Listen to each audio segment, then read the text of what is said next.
Bismillahirrahmanirrahim. Assalamualaikum warahmatullahi wabarakatuh.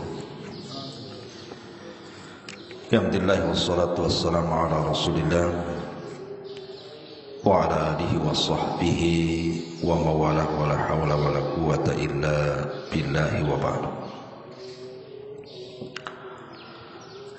Alhamdulillah, segala puja dan puji milik Allah subhanahu wa ta'ala. Salawat dan juga salam terhadiahkan kepada Rasul kita Nabi besar Muhammad sallallahu alaihi wa ala alihi wasallam. Terlanjutkan kajian kita masih membahas tafsir surah Al-Imran ayat ke 33 dan seterusnya. A'udzubillahi minasyaitonir rajim. Bismillahirrahmanirrahim. Innallaha astafa Adam wa Nuhan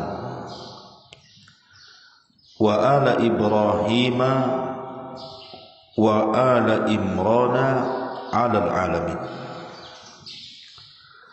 Dzurriyyatan ba'duha min ba'din. Wallahu samii'un 'alim. إذ قالت امرأة إمران ربي إني نذرت لك ما في بطني محررا فتقبل مني إنك أنت السميع العليم. فلما وضعتها قالت ربي إني وضعتها أنثى والله أعلم بما وضعت وليس الذكر كالأنثى wa inni sammaituha Maryam wa inni u'idzuha bika wa dzurriyyataha minasyaitonir rajim.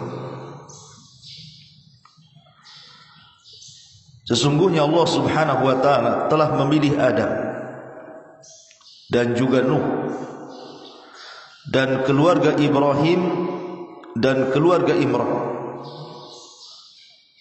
melebihi segala umat pada masanya. Satu keturunan sebagiannya dari sebagian yang lainnya, dan Allah Maha mendengar lagi Maha mengetahui. Ingatlah ketika istri Imran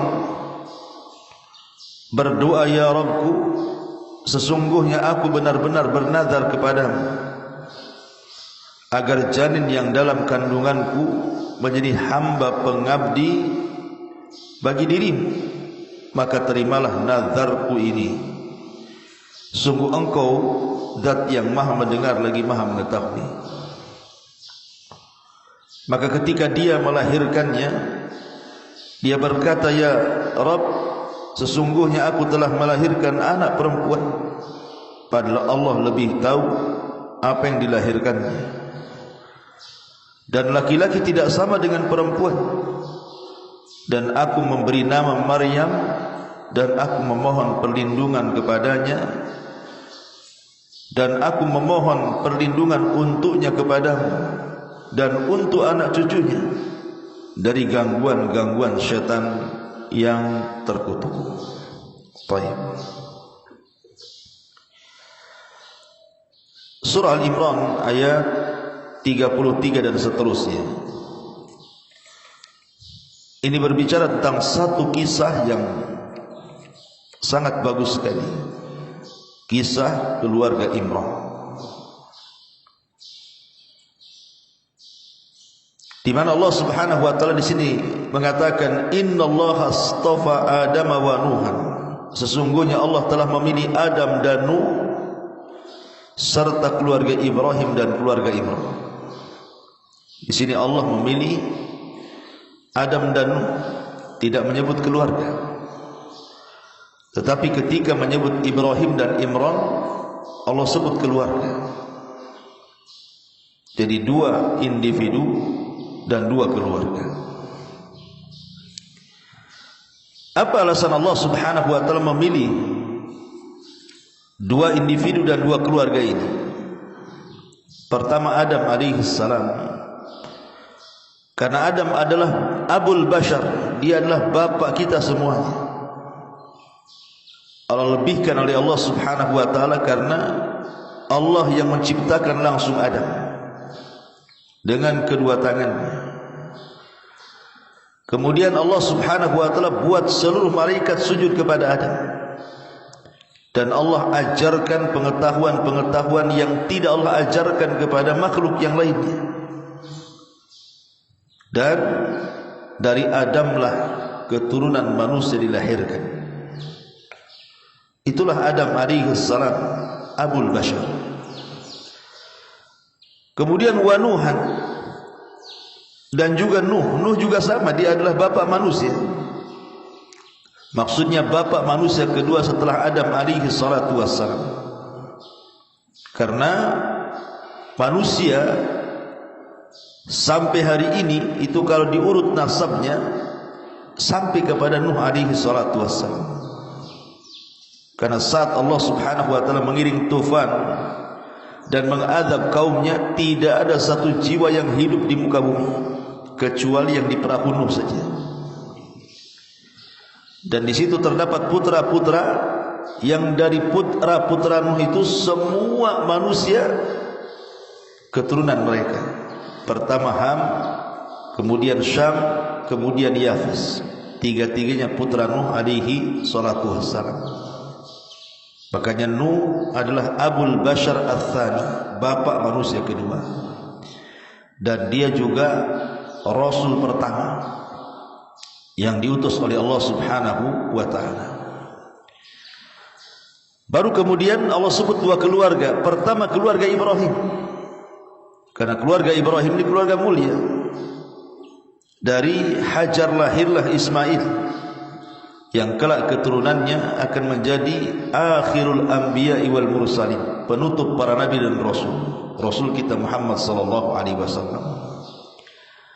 Kemudian dari jalur Sarah lahirlah Ishak, dan dari Ishak lahirlah Ya'qub yang disebut dengan Israel. Dan dari turunan Ya'qub disebut Bani Israel. Dari sini lahir ribuan para nabi, sehingga tidak ada satupun nabi setelah Ibrahim kecuali nasabnya harus jalurnya ke Ibrahim. Makanya disebut Abul Anbiya, bapaknya para nabi. Kemudian wa ala Imran, inilah pembahasan kita, dan keluarga Imran. Ma'asyiral muslimin yang dimuliakan Allah Azza wa Jalla, keluarga Imran ini menjadi muskil. Siapa keluarga Imran ini? Karena keluarga Imran ini ada dua Imran dalam Quran. Pertama Imran, ayahanda daripada Musa alaihi salam, Musa ibn Imran. Dan yang kedua ayahanda daripada Maryam, Maryam bintu Imran. Yang anehnya adalah Nabi Musa alaihi salatu wassalam itu punya saudari perempuan yang saat Nabi Musa itu berada di istana Fir'aun dalam kotak dan ditemukan oleh Asia bintu Muzahim. Ibunya memerintahkan saudari Musa itu untuk mencari tahu, dan saudari Nabi Musa itu namanya Maryam. Namanya Maryam. Kemudian Maryam sendiri yang disebutkan dalam surah Al-Imran ini, ibunda daripada Isa bin Maryam, ini punya saudara. Saudaranya namanya Harun. Makanya disebutkan dalam surah Maryam itu, ya ukhta Harun, wahai saudari Harun. Dari sini kesannya apa? Kesannya bahwa keluarga dari Maryam ini masih ada hubung kait dengan keluarga Nabi Musa, karena ada kemiripan nama masalahnya. Nabi Musa punya saudara namanya Harun dan punya saudari namanya Maryam. Sementara ayahanda daripada Isa namanya Maryam, punya saudara namanya Harun. Jadi kesannya Maryam dengan Harun itu masih satu keluarga dengan Musa. Tetapi yang betul adalah berbeda zaman. Bahwa Nabi Musa kapan, Maryam pula kapan, enggak ketemu tuh. Boleh jadi hanya kemiripan nama saja. Makanya ketika ada orang-orang Nasrani Najran di zaman Nabi sallallahu alaihi wasallam berdebat dengan Nabi sallallahu alaihi wasallam soal ini, kemudian mereka mempertanyakan kepada Mughirah bin Syu'bah radhiyallahu anhu. Kemudian Rasulullah SAW ditanya oleh Mughirah tentang nama-nama kemiripan dan kesamaan ini, maka Nabi SAW mengatakan, boleh jadi bahwa keluarga Maryam, ibunda daripada Isa, memberi nama saudaranya Harun itu karena ingin menamakan anaknya dengan nama seorang nabi, Nabi Harun. Bukan berarti Harun di sini saudaranya Musa, gitu maksudnya. Ma'asyiral muslimin yang dimuliakan Allah Azza wa Jalla. Jadi yang betul dalam ayat yang kita bahas ini, maksudnya keluarga Imran adalah keluarga Imran yang melahirkan Maryam, dan dari Maryam lah lahir Isa bin Maryam. Bukan bicara keluarga Imran, maksudnya keluarga Nabi Musa alaihi salatu wassalam. Wa ala Imran alal alamin, di mana istafa di sini Allah pilihkan mereka semua di atas segala umat pada masa masing-masing. Karena tidak mungkin setelah Nabi sallallahu alaihi wasallam diutus kepada umat Islam ada umat yang melebihi umat Islam, mustahil. Karena Allah mengatakan kuntum khaira ummah, kalian itu sebaik-baik umat, berarti tidak ada umat terbaik melebihi umat Islam. Berarti yang dipahami dalam ayat ini, ketika Allah Subhanahu wa taala memilih Adam, memilih Nuh, memilih keluarga Ibrahim dan keluarga Imran di atas alam semesta, maksudnya pada zamannya. Allah pilih Adam pada zamannya, Allah pilih Nuh pada zamannya, Allah pilih keluarga Ibrahim pada zamannya. Begitu juga Allah pilih keluarga Imran pada zamannya. Karena kalau berlaku sampai hari ini, maka akan bertentangan dengan ayat Allah, kuntum khaira ummah, kalian itu sebaik-baik umat. Tidak ada nabi terbaik melebihi Nabi Muhammad sallallahu alaihi wasallam, dan tidak ada umat terbaik melebihi umat Nabi sallallahu alaihi wasallam. Berarti alal alamin dibawa kepada masing-masing pada zamannya. Kemudian Allah mengatakan zurriyatan ba'duha min ba'd wallahu sami'un alim. Dzurriyyatan artinya satu keturunan, sebagian mereka dengan sebagian yang lainnya. Karena Nuh keturunan Adam, kemudian keluarga Ibrahim diurut-urut juga keturunan Nuh alaihi salam. Kemudian keluarga Imran juga kalau diurut-urut masuk kepada turunan Ibrahim. Jadi ini nasab yang satu dengan yang lainnya bersambung. Makanya Allah mengatakan dzurriyyatan ba'duha min ba'din wallahu sami'un alim, dan Allah Maha mendengar lagi Maha mengetahui. Khawatifidin muliakan Allah Subhanahu wa taala. Di zaman dulu di Baitul Maqdis ada satu sosok orang soleh namanya Al-Imran. Jadi Al-Imran ini sosok orang soleh yang menjadi ketua di Baitul Maqdis. Dialah yang selalu menjadi imam besarnya di Baitul Maqdis, di mana manusia atau orang-orang soleh di zaman itu berguru kepada orang yang namanya Imran ini. Lah Imran ini sangat disegani. Apalagi kemudian di zaman itu juga hidup seorang nabi namanya Zakaria, dan Zakaria juga mengabdi di Baitul Maqdis, bercampur baur dengan orang-orang soleh, termasuk juga keluarga Imran di situ. Lah keluarga Imran ini disebutkan bukan hanya dalam Islam, tetapi juga agama-agama di luar daripada Islam pun menceritakan kisahnya. Baik Yahudi dalam perjanjian lamanya ataupun orang-orang Nasrani dalam perjanjian barunya. Jadi keluarga Imran ini kisahnya ma'ruf, tercantum dalam Quran, tercantum dalam Injil, dan juga tercantum dalam Taurat. Ma'ruf kisahnya. Lah Imran ini dia punya istri namanya Hanna ibnu bintu Faqud. Dia punya istri namanya Hanna bintu Faqud, ibunda daripada Maryam. Ada yang mengatakan satu hari Hanna bintu Faqud ini berjalan-jalan bersama suaminya di masa hidupnya. Kemudian di tengah jalan dia melihat ada burung yang sedang memberi makan anak-anaknya. Dari situlah kemudian dia tiba-tiba bernazar kepada Allah Azza wa Jalla. Karena Allah uji Hanna ini, istri daripada Imran, sudah bertahun-tahun tidak punya keturunan. Dia bernazar kepada Allah Subhanahu wa taala, ya Allah, kalau Engkau berikan aku keturunan, terutama laki-laki, maka aku akan berikan keturunanku supaya berkhidmat di Baitul Maqdis. Begitulah nazarnya siapa? Hanna bintu Faqud ini, istri daripada Al-Imran. Dari sini ada pelajaran, harusnya kita memiliki keinginan yang sama seperti keinginan Hanna bintu Faqud.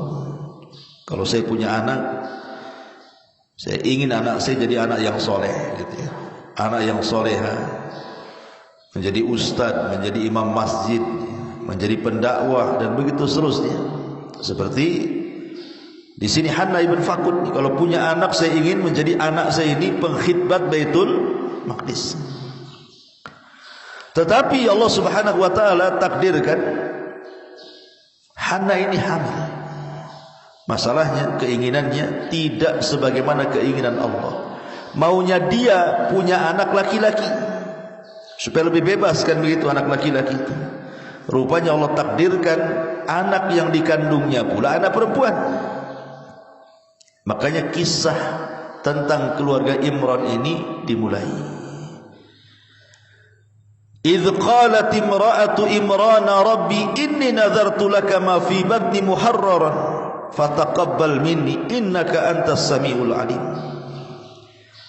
Dan ingatlah ketika istri Imran berkata, siapa? Hanna bintu Faqud,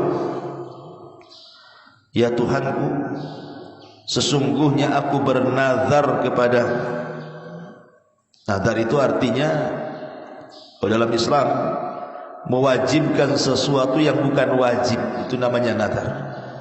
Kalau antum mewajibkan sesuatu padahal itu bukan perkara wajib, berarti yang tadinya tidak wajib jadi wajib karena nazar. Contoh puasa Senin Kamis kan sunnah. Tapi kalau antum katakan, kalau seandainya aku sembuh dari sakitku, maka aku akan puasa Senin Kamis selama 1 bulan, berarti yang tadinya Senin Kamis itu sunnah menjadi wajib karena nazar. Itu namanya nazar, mewajibkan sesuatu yang bukan wajib. Tetapi nazar sendiri kalau sifatnya sifat barter, sebagian ulama mengatakan haram dan sebagian lain mengatakan makruh. Namanya nazar iwad. Kalau saya sembuh, saya akan bernazar. Kalau ibu saya sembuh, saya akan bernazar. Ini namanya nazar iwad nih. Ini haram hukumnya. Sebagian ulama mengatakan makruh, tapi di masyarakat kebanyakan nazar itu seperti ini. Namanya nazar iwad atau nazar barter. Kenapa ulama mengharamkan nazar seperti ini? Pertama, seolah-olah Allah berhajat kepada kita. Seolah-olah Allah berhajat kepada kita, padahal Allah tidak berhajat kepada kita. Karena kita mensyaratkan kalau kita ini beribadah kepada Allah, bersedekah, itu akan dilakukan kalau Allah memberikan sesuatu kepada kita. Kan kesannya Allah berhajat jadinya kepada kita. Yang kedua, Nabi SAW mengatakan nazar seperti ini tidak keluar kecuali dari orang bakhil. Yang nazar seperti ini tidak keluar kecuali dari orang bakhil. Sebab kalau seandainya dia mengatakan, kalau saya sembuh sakitku, saya akan sembelih seekor kambing dan saya akan bagi-bagikan, tiba-tiba tak sembuh, kira-kira nyembelih kambing enggak? Enggak nyembelih lah. Kan syarat nyembelihnya kalau sembuh. Berarti kalau tidak semut tak jadi nyembelih, kan bakhil namanya. Tidak keluar kecuali dari orang bakhil. Makanya kenapa dua perkara ini menjadikan nazar ini haram. Tidak boleh nazar iwat itu. Nazar ya nazar biasa. Kalau aku punya uang saya sedekah, lillahi alayya nadhrun. Saya ingin bernazar kalau ini gajian saya muncul nih nanti bulan ini, saya mau sedekah. Enggak usah pakai iwat, pakai barter-barter enggak perlu. Karena nazar itu yang dipuji dalam Al-Qur'an adalah nazar mutlak, bukan nazar muqayyad. Baik, masyarakat muslimin yang dimuliakan Allah Azza wa Jalla. Jadi sini Hanna bintu Fakun, istri daripada Imran ini bernazar, inni nazartu laka ma fi batni. Ya Allah, aku bernazar untukmu janin yang dalam kandunganku ini. Apa nazarnya? Muharrar, untuk menjadi hamba yang akan mengabdikan seluruh hidupnya di Baitul Maqdis. Fataqabbal minni, terimalah nazarku ya Rabb. Innaka antas samiul alim, sesungguhnya engkau zat yang maha mendengar lagi maha mengetahui. Kemudian setelah Hanna bintu Fakun ini hamil, Allah takdirkan suaminya meninggal. Imran ini meninggal dunia, sehingga kemudian bayi yang dalam kandungannya itu, yang kelak akan disebut Maryam, itu sudah yatim sebelum lahir. Persis seperti Nabi SAW, yatim sebelum lahir. Karena Nabi SAW ketika dalam kandungan Aminah itu, ayahandanya meninggal duluan, sehingga Nabi SAW itu belum keluar saja, belum lahir saja sudah yatim. Dan itulah seyatim-yatimnya anak yatim, apabila ditinggal ayahnya sementara dia dalam kandungan ibunya, seperti kasusnya Maryam di sini. Maka ketika melahirkan, betul-betul melahirkan, disitulah kaget luar biasa, karena yang dikehendaki Hanna bintu Fakun berbeda pula dengan yang dikehendaki Allah. Maunya dia anak laki-laki, brojol pula anak perempuan.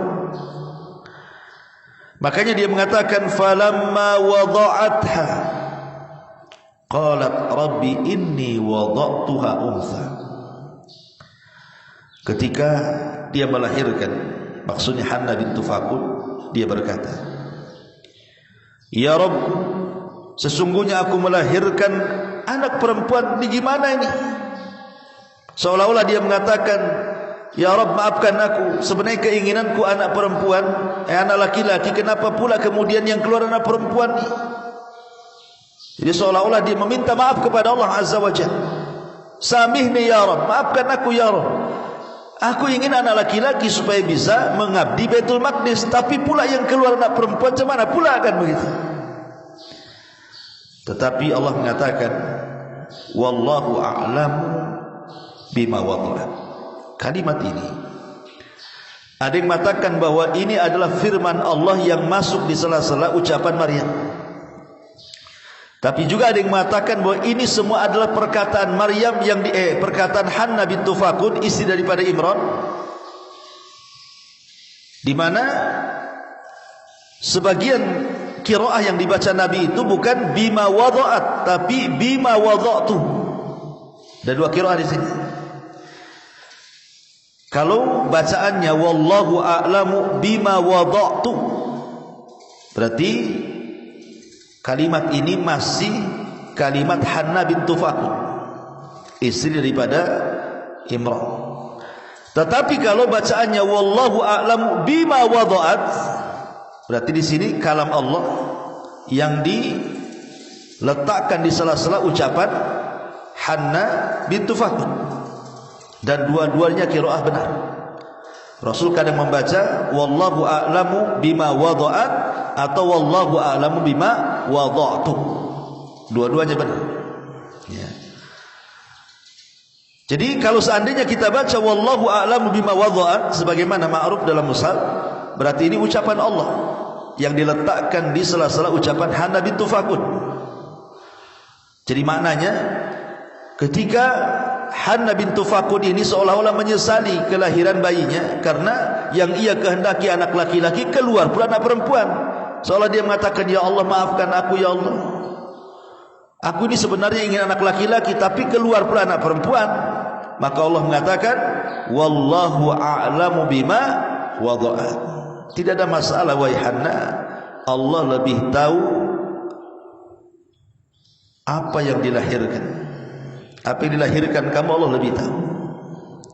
Tapi kalau maknanya wallahu a'lamu bima wada'tu, berarti masih ucapan Hanna bintu Faqud. Ketika dia mengatakan, falamma wada'atha qalat rabbi inni wada'tuha untha wallahu a'lam bima wada'tu. Maka tatkala dia melahirkannya, dia berkata, ya Rabb, sesungguhnya aku telah melahirkan anak perempuan dan Allah lebih tahu terhadap apa yang aku kandung. Berarti ucapan Hanna di sini. Walaysa dzakaru kal untha, dan anak laki-laki tentu beda ya Rabb dengan anak perempuan. Anak laki-laki bebas, tapi anak perempuan belum tentu kan itu. Kemudian wa inni sammaituha Maryam, dan aku memberi nama Maryam. Dalam Islam, pemberian nama kepada anak kita itu di usia berapa hari? Di usia 7 hari. Disitulah diakekahi, dicukur rambutnya dan diberi nama. Di sini dalam Quran, ketika menceritakan tentang kelahiran Maryam, baru saja kemudian ibundanya Hanna ibn Faqud melahirkan bayi, langsung dia kasih nama. Dari sini disunahkan memberi nama kelahiran itu ketika bayi lahir sudah diberi nama itu. Terutama kalau antum sudah mempersiapkan namanya. Kan biasanya orang udah mempersiapkan jauh-jauh hari kan. Ini kalau nama perempuan si Anu, kalau nama laki-laki si ini kan gitu. Makanya ketika brojol saja langsung dikasih nama gitu. Nah, sama juga di sini ketika Hanna bintu Faqud ini melahirkan anak perempuan, langsung dikasih nama nih, wa inni sammaituha Maryam. Aku beri nama anak ini Maryam. Wa inni u'idzuha bika wa dzurriyyataha minasyaitonir rajim.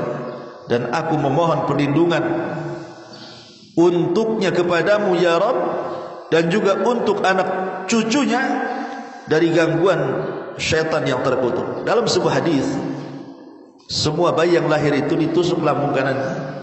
Oleh siapa? Oleh syaitan. Makanya ketika bayi lahir itu yasruk, nangis. Tidak ada satu bayi yang lahir kecuali nangis. Kenapa dia nangis? Kadang mengatakan dia ditusuk setan lambungnya. Lambungnya itu ditusuk setan, makanya nangis. Tapi tusukan ini tidak memadaratkan. Hanya setan itu ingin ngasih tahu, kenalkan aku musuhmu gitu aja. Dicolek itunya ya. Dicolek lambungnya. Kemudian setan mengatakan aku lah musuhmu. Makanya dia nangis. Lah di antara bayi yang diselamatkan dari tusukan setan itu cuma 2. Pertama Maryam, saat dilahirkan tidak ada setan yang mendekat. Yang kedua anaknya Maryam, Isa bin Maryam. Jadi bayi yang selamat dari tusukan itu cuma 2. Maryam dan anaknya Isa bin Maryam. Adapun bayi selain keduanya kena tusuk setan, kena toel bahasa kitanya. Aku musuhmu gitu maksudnya. Jadi lihat setan itu dari brojol aja sudah ngajak musuhan tuh. Karena memang mereka adalah musuh yang nyata. Innahu lakum aduwwun mubin. Dia itu musuhmu yang nyata. Taib masyarul muslimin yang dimuliakan Allah Azza wa Jalla, fataqabbalaha rabbuha biqabulin hasanin wa ambataha nabatan hasanan wa kaffalaha Zakaria. Kullama dakhala 'alaiha Zakaria al-mihraba wajada indaha rizqan. Qala ya Maryam anna laki hadha? Qalat huwa min indillah innallaha yarzuqu may yasha bighairi hisab. Jadi setelah Maryam lahir, maka sebagaimana nazarnya, tetap anak perempuan pun harus diserahkan ke Baitul Maqdis. Karena nazarnya pokoknya kalau dia punya anak, setelah punya anak mau tidak mau harus diserahkan ke Baitul Maqdis. Karena Maryam ini putra daripada pembesar Baitul Maqdis, keluarga Imran. sehingga satu Baitul Maqdis menghendaki mengkafirnya. Jadi ahli-ahli ibadah, ulama-ulama Bani Israel, ulama-ulama Baitul Maqdis, termasuk juga Nabi Zakaria, berebut ingin mengasuh putra Imran ini. Karena ini bukan anak sembarang, ini anak tokoh mereka. Tapi kan tidak semua, masa bayi satu dirawat oleh ribuan ulama yang ada di Baitul Maqdis, kan tidak. Akhirnya kemudian dibuat semacam undian. Undiannya apa? Semua ahli ibadah, semua ulama Baitul Maqdis, termasuk juga Nabi Zakaria di situ, disuruh berdiri di samping sungai, dan masing-masing bawa kolam. Kemudian kolam itu dilempar ke sungai itu. Kalau kolam itu melawan arus, berarti dialah yang berhak mengkafir Maryam. Tapi kalau kolam itu hanyut dengan sungai, berarti gagal merawat Maryam. Bayangkan, akhirnya semua melempar pena. Ya pena dilempar ke sungai, hanyutlah. Gimana coba? Tetapi ketika penanya Zakaria, disinilah keajaibannya, mukjizat Nabi Zakaria. Ketika penanya Nabi Zakaria dilempar ke sungai itu, rupanya dia tidak kena arus, malah melawan arus. Berarti dia yang berhak mengkafir Maryam. Makanya kemudian di sini Allah mengatakan, maka Allah menerima dengan penerimaan yang baik dan membesarkannya dengan pertumbuhan yang baik, dan menyerahkannya pemeliharaannya kepada Zakaria. Jadi Zakaria lah yang kemudian berhak merawat Maryam. Maka sejak bayi, keluarga inilah yang merawat Maryam.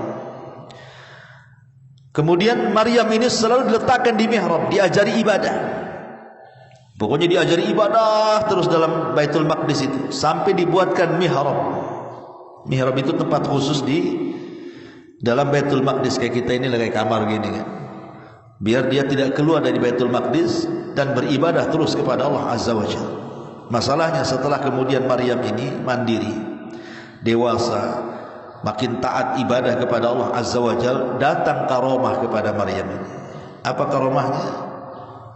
Tiba-tiba di mihrabnya itu semua makanan jahiz, semua makanan ada.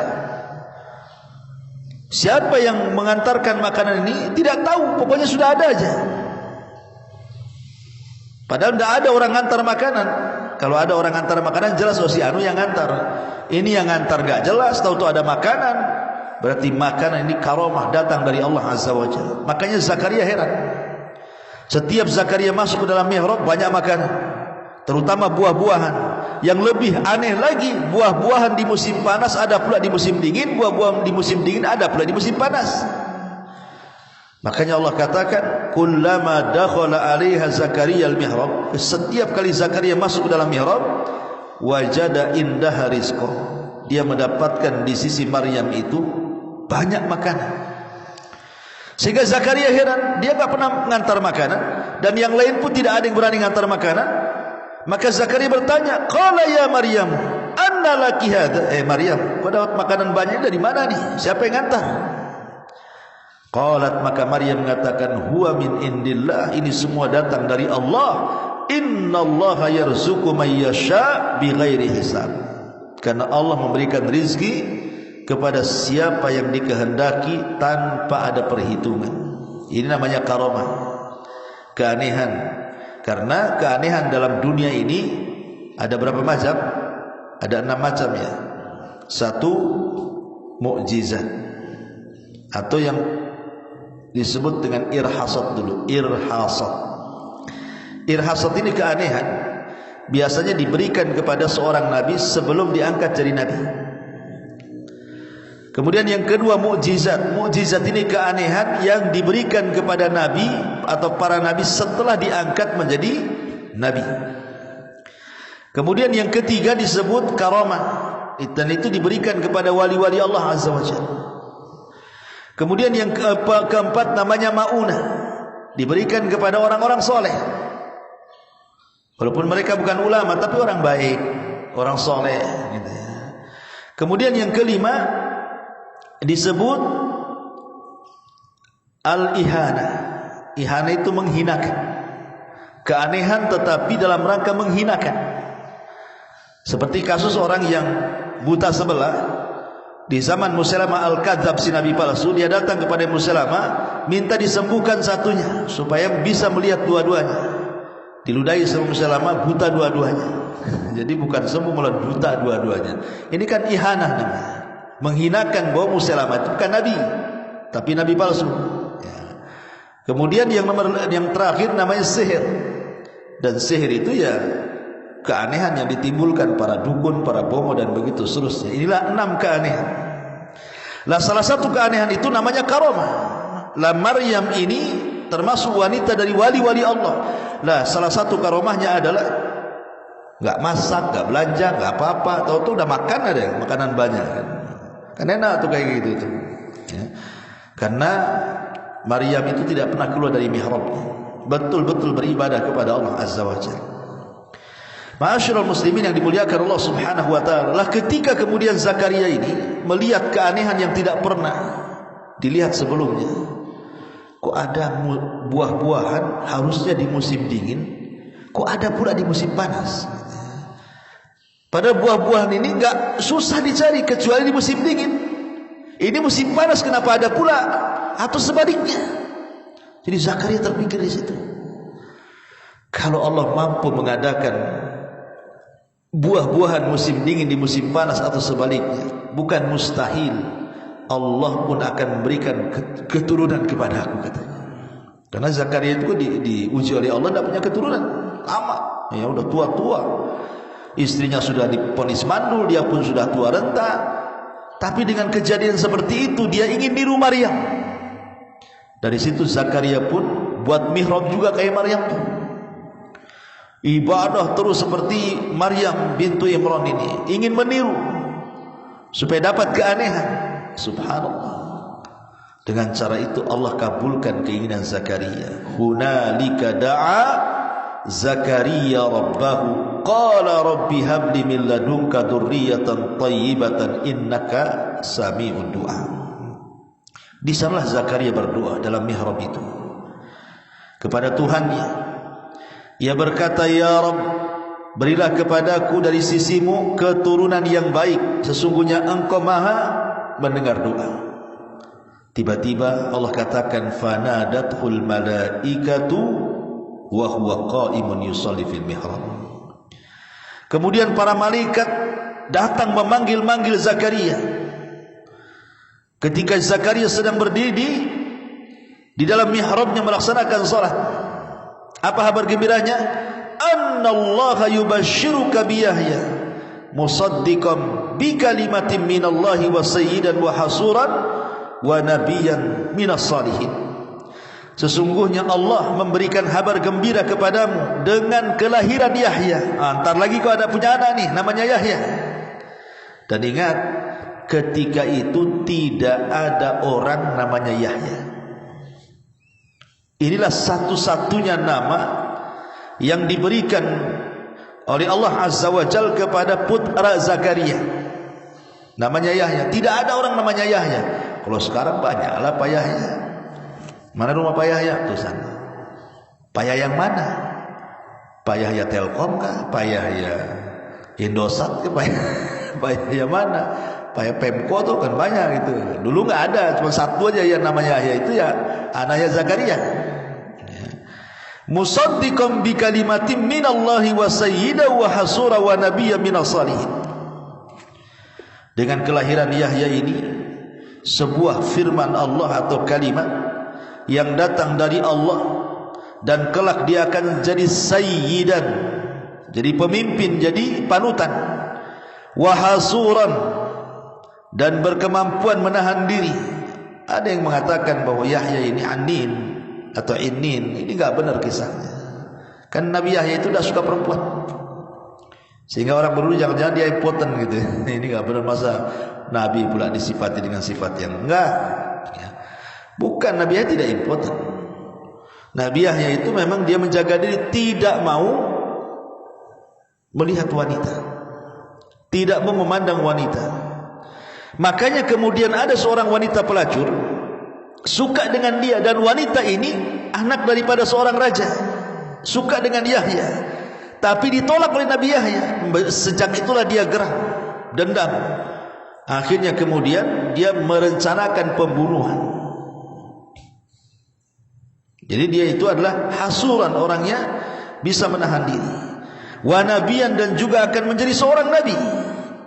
Minas salihin, di antara orang-orang saleh. Kemudian Allah mengatakan, qala rabbi anna yakunu li gulamun wa qad balaghani al-kibar wa imraati aqir. Maka Zakaria mengatakan, ya Rabb, bagaimana aku mendapatkan seorang anak sedangkan aku sudah tua renta dan istriku pun mandul? Qala, maka Allah mengatakan, kadzalikallahu yaf'alu ma yasha. Begitulah Allah berbuat sekehendaknya. Kemudian Zakaria mengatakan, oke ya Rabb, kira-kira tanda-tandanya apa tuh kalau seandainya istriku hamil? Ini kan baru dihabar gembirakan, nanti lo kamu akan punya keturunan namanya Yahya. Kata Zakaria, mana bisa, saya dah tua, istri saya juga mandul. Kira-kira nanti kalau betul-betul engkau memberikan turunan, tanda-tandanya apa? Maka Allah sebutkan, qala, di sini, qala rabbi ij'al li ayah, ya Tuhanku, berilah kepadaku satu tanda. Qala ayatuka alla tukalliman nas thalathata ayyamin illa ramsa. Allah berfirman, tanda bagimu adalah bahwa engkau tidak berbicara dengan manusia selama 3 hari kecuali dengan isyarat. Artinya tiba-tiba Zakaria bisu, tidak bisa ngomong, mau ngomong susah. Nah, kalau alamat seperti ini sudah datang, berarti istri itu hamil tuh. Jadi betul-betullah Zakaria ini satu hari mau ngomong kayak gagap, gagu, nggak bisa ngomong. Tapi kalau bertasbih bisa, memuji Allah bisa, tapi kalau ngomong nggak bisa dia. Wadhkur rabbaka katsiran wasabbih bil asyi wal ibkar, dan sebutlah nama Tuhanmu banyak-banyak dan bertasbihlah memujinya pada waktu petang dan pada waktu pagi. Berarti Zakaria ada alamat nih, punya anak nih, karena sudah gagap dia, ngomong pun tidak bisa, tapi kalau bertasbih bisa dia. Makanya kemudian Allah mengatakan, wa idh qalatil malaikatu ya Maryam innallaha astafaki wa tahharaki wa astafaki ala nisa'il alamin. Ini sudah kisah Maryam, kisah lain lagi. Intinya akhirnya kemudian Zakaria pun memiliki keturunan dari istrinya yang diponis mandul karena kesabaran dan ibadahnya. Lahirlah putra beliau Yahya ibn Zakaria alaihi salam. Wallahu a'lam bishawab. Subhanaka bihamdika asyhadu an la ilaha illa anta astaghfiruka wa atubu ilaik. Allahu ta'ala. Assalamualaikum warahmatullahi wabarakatuh.